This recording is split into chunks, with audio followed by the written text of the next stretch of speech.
Hey guys, this is Rafe, and I'll be talking a lot about the recent gameplay from Doom Eternal. I was really blown away from the reveal and what was shown in the gameplays and from the concept art that they showed in between the demos. Not to mention that they are going to build up on the lore and story of the Doom guy. That was something I really enjoyed hearing about, as I'm really obsessed with the story. It's a great thing. It was great how they did it for the last Doom, where the story wasn't all in your face, but was there if you wanted to find it. So if you wanted to just rip and tear demons, you could do it without caring about the story, or you could do both. So the biggest things that I first noticed was the Doom guy had his armor a bit different than with the blade on the arm and the shoulder-mounted grenade flamethrower. People were calling it like the Predator and things like that. I still think it's cool anyway. Glory kills, though, are definitely going to be a bit different and unique in a good way. But I hope there will be a way to do more ripping and tearing than just slashing and stabbing, which both are still fine. Gone are the thrown grenades, as the shoulder mounted thrower does the job even better. In the demos, you could see how effective the flamethrower is for multiple demons and can be used really effectively. I could see where you could show some tactics where you have multiple higher up demons to worry about, but there are also a lot lesser demons, such as like former humans or imps. The way you could save on ammo, focus your attention on bigger guys. Um, that way, it's just like if you're in a fight, that way, of course, let's say you're fighting, I don't know, Spider Mastermind or something, and then you have a whole bunch of former humans in your way, you can go ahead and just use a flamethrower for them, kind of have them burning over there, and then you can deal with the mastermind, something kind of an example on that. But anyway, but as far as the guns, like, oh my gosh, they look so amazing. Like, I still love the ones from Doom 2016, but these ones, they look a lot more redefined and they're just way cool looking. The super shotgun especially has like the grappling hook, or meat hook as they call it. Really changes the gameplay and makes it more spacious and mobile than Doom's predecessor.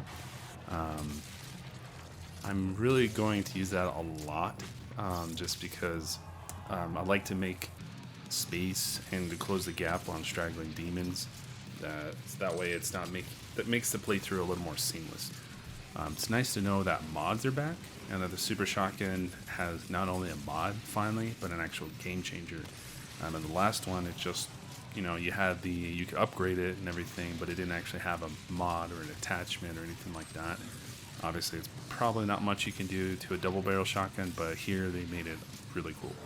Of course, the shotgun has a grenade launcher back, but this time it's a sticky round, which changes things up a little bit. But the Gatling shotgun mod, oh, that was awesome. Like, that really helped take out those Mancubi really fast and easy, efficiently. And the heavy machine gun, or heavy cannon, which they changed it to, looks and sounds even better. I love how the front of the gun acts as a recoil and seems to make it more accurate and dealing more damage than the last one. Also, the alternate fire is now a single sniper shot, which is very powerful and it works really well. I think a lot of people are going to really take advantage of that. I think it'll be really good, kind of like snapshotting, because in the last one, there wasn't really a sniper per se that you could use. Of course, there was that sniper that you could use in multiplayer, but there wasn't really anything you could use in single player. And with that type of attachment, it was just more zooming in, and that was it. But you can still do like full auto. And then I love how they both made the rocket launcher and plasma rifle look very similar to the original Doom. Looks like the rocket launcher is a bit stronger, or at least has a bit more splash damage, while the plasma rifle does a great deal on all types of enemies. It seems like the ballista, of course, takes place of the Gauss cannon, but is a lot stronger as well. The charged up shot allows you to still move around, while the Gauss cannon wouldn't let you move in siege mode unless you fully upgraded it. We'll see more down the road as to what upgrades will be available for all the guns. I'm sure it'll be just the same type of like attachments and upgrades, just like they did. That would be great. I really enjoyed that. That was really fun. And lastly, how could I forget about the PFG 10,000? Now, of course, not obviously something we're going to carry around. There'll most likely be a BFG 9,000, unless the Crucible sword is what's going to take over.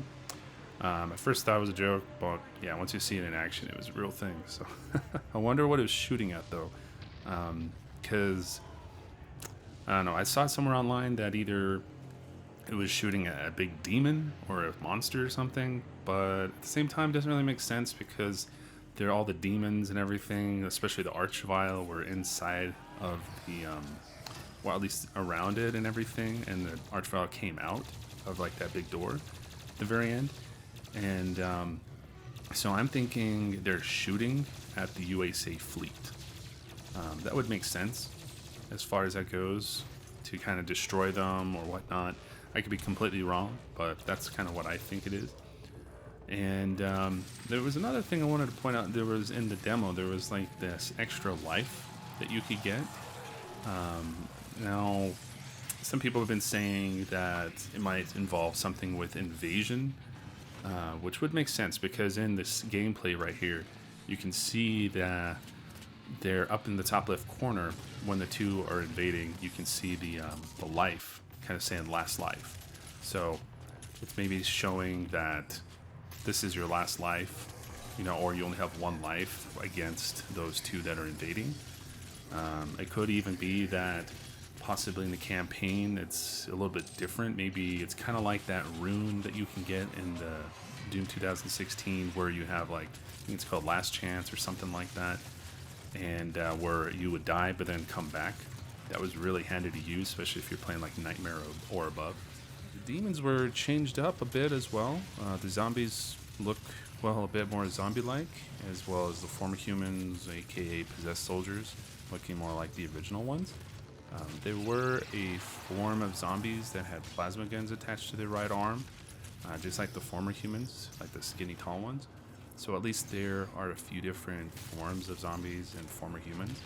The imps have more spikes on them like the original Doom games, which make them look more menacing, and we've already seen them in the first teaser a little while ago. So that wasn't completely new. And as far as the Hell Knights, they look about the same, as well as the Demon or Pinky.